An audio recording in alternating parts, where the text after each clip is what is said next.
Every forbidden love reaches a moment where desire is no longer the greatest threat. Exposure is. The morning after the gala, confrontation, Isabella woke with a heaviness she could not design her way out of, because this was no longer about private tension or stolen kisses inside unfinished walls.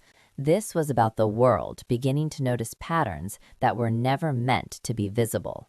Her phone vibrated before sunrise, messages from colleagues, subtle questions from industry acquaintances, and one headline from a financial blog speculating about Alexander Vale's unusual loyalty to a single architect on his most ambitious private project.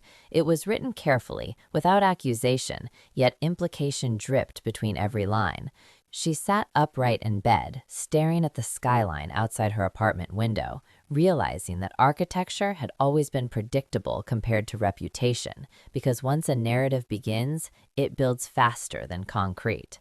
Across the city, Alexander was already in motion, stepping into back-to-back meetings with legal advisors and public relations strategists who monitored every whisper attached to his name. He dismissed most concerns with his usual calm authority, but when his communications director suggested distancing himself from Isabella temporarily, his expression hardened.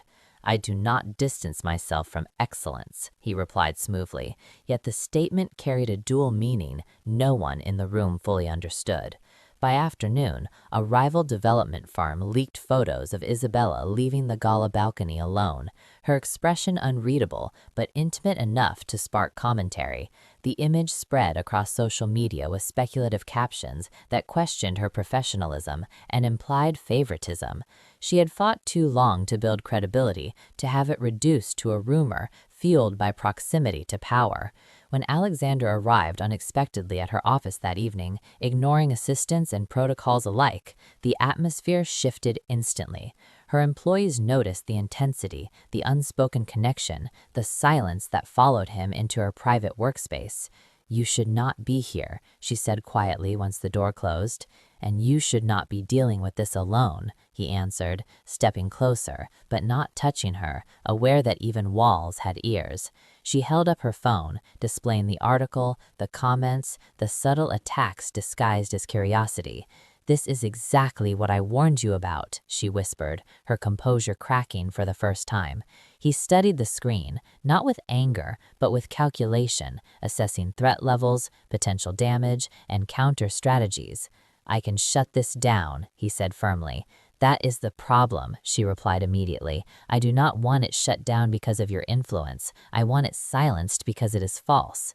The difference between protection and control had never felt sharper. He admired her refusal to lean on his power, even as he recognized how easily he could erase the narrative with a single call. But power solves problems externally, not internally, and what they were facing required something deeper than influence.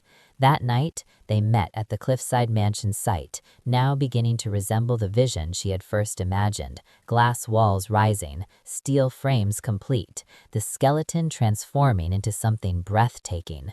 The ocean below was calmer than before, reflecting a pale moon across dark water, as if nature itself paused to observe them. Standing inside the nearly finished living room space with open panoramic views, she felt the weight of the structure around her, both literal and symbolic. "This place will be extraordinary," she said softly, running her hand along the smooth stone surface. "It already is," he replied, his eyes fixed on her rather than the architecture. Silence followed, but this time it was not charged with romance. It was heavy with consequence.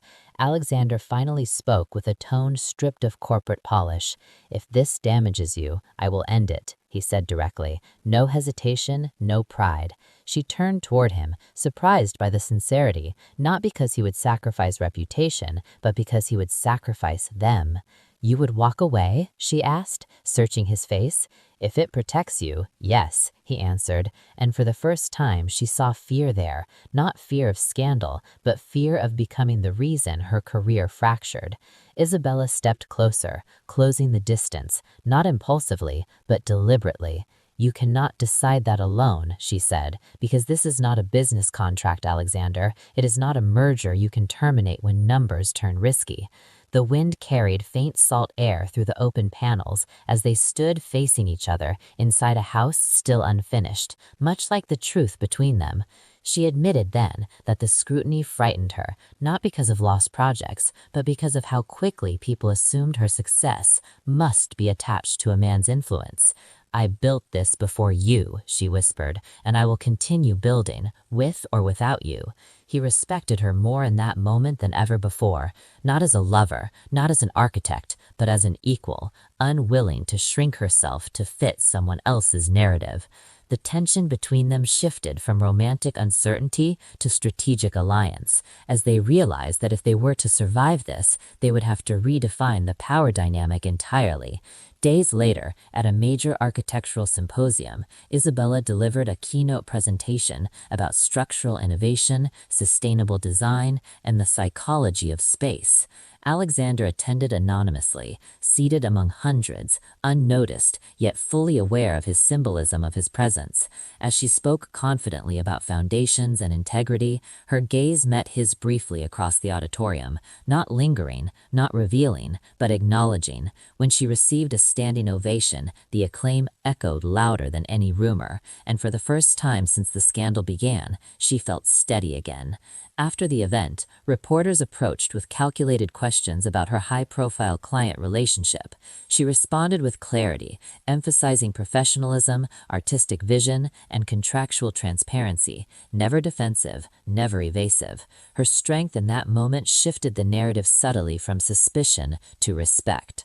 Outside the venue, Alexander joined her beside the waiting car. "You handled that perfectly," he said quietly. "I handled it myself," she corrected, though her tone softened. The distinction mattered, not as rejection, but as reassurance that she stood on her own foundation. Yet even as public perception began stabilizing, private tension deepened, because survival required restraint, and restraint often suffocates passion. Their meetings became carefully timed, strategically positioned, always aware of cameras and observers. What once felt spontaneous now required calculation. Late one evening, inside the nearly completed mansion, they stood beneath the expansive glass ceiling, watching stars emerge above the ocean. The house was almost finished, furniture arriving, art selected, lighting installed, everything reflecting harmony and intention. "It is beautiful," she said softly, though her voice carried melancholy. "Yes," he agreed, "but beauty does not guarantee safety." He stepped closer, brushing a strand of hair from her face, this time without hesitation, because hiding had grown exhausting. "I will not let them turn you into a headline," he murmured, "and I will not let you turn me into a secret," she responded. The line hung between them, sharp, honest, necessary. For the first time, they acknowledged that loving each other required more than stolen moments. It required visibility, courage, and the willingness to face storms together rather than separately. As waves crashed softly below the cliff, Isabella realized something profound. Foundations are not tested during calm weather.